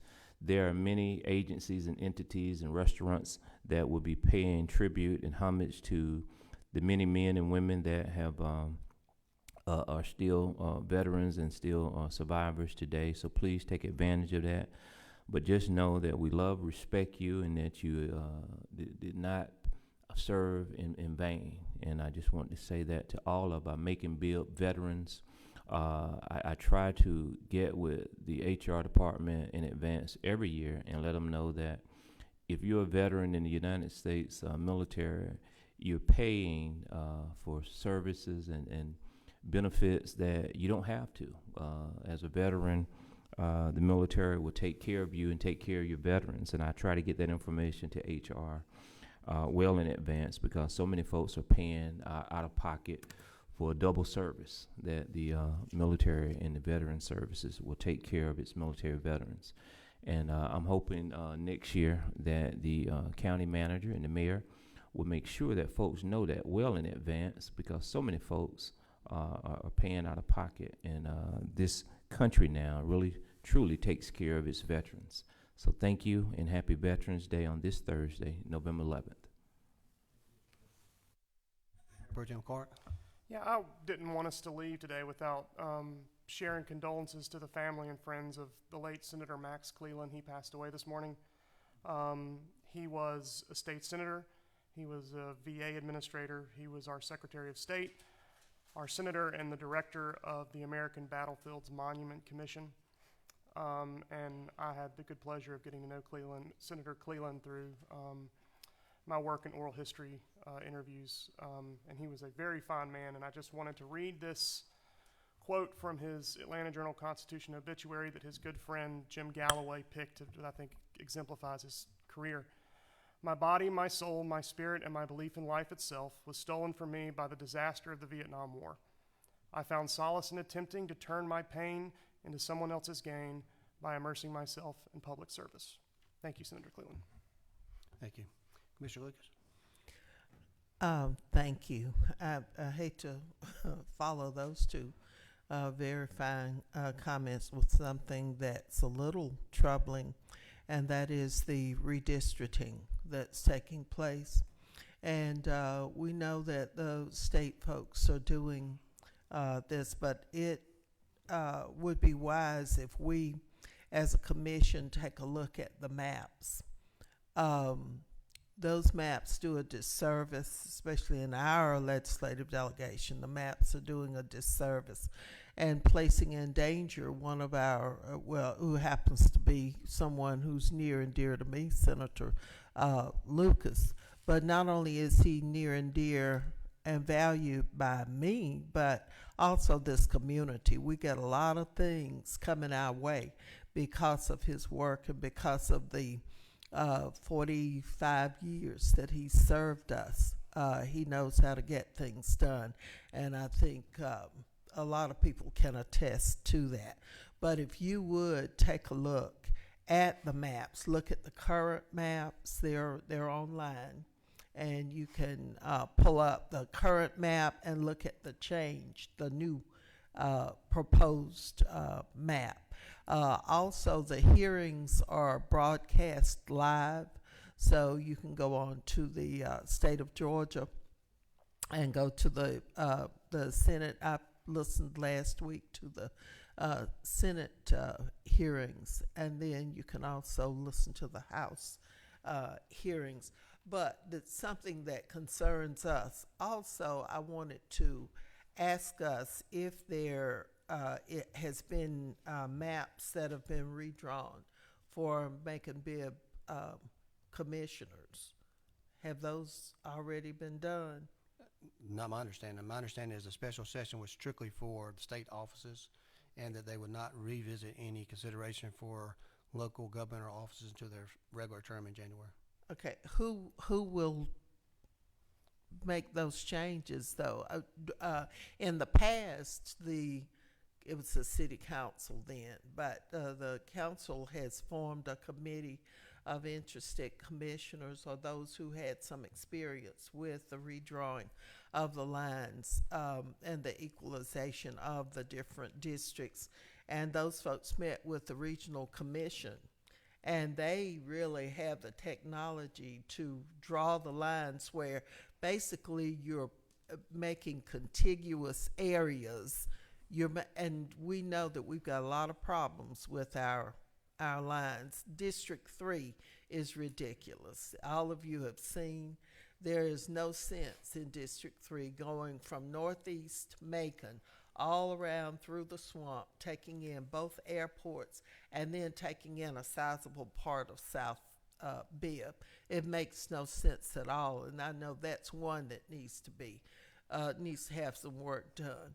But I'm just wondering if there will be a committee of this commission, if the regional commission would be the ones tasked with doing this, and when all that will take place, because we don't have any information on that. And the one thing I do know is we're required to redraw the lines so we all have roughly the same number of constituents that we're serving. So I don't have the answer to that question as far as redistricting. All I was told is that the local delegation and the special session that they had, they were only going to be handling the state. They would look at ours in January, and I'm not sure of the process on how they do local commissioners.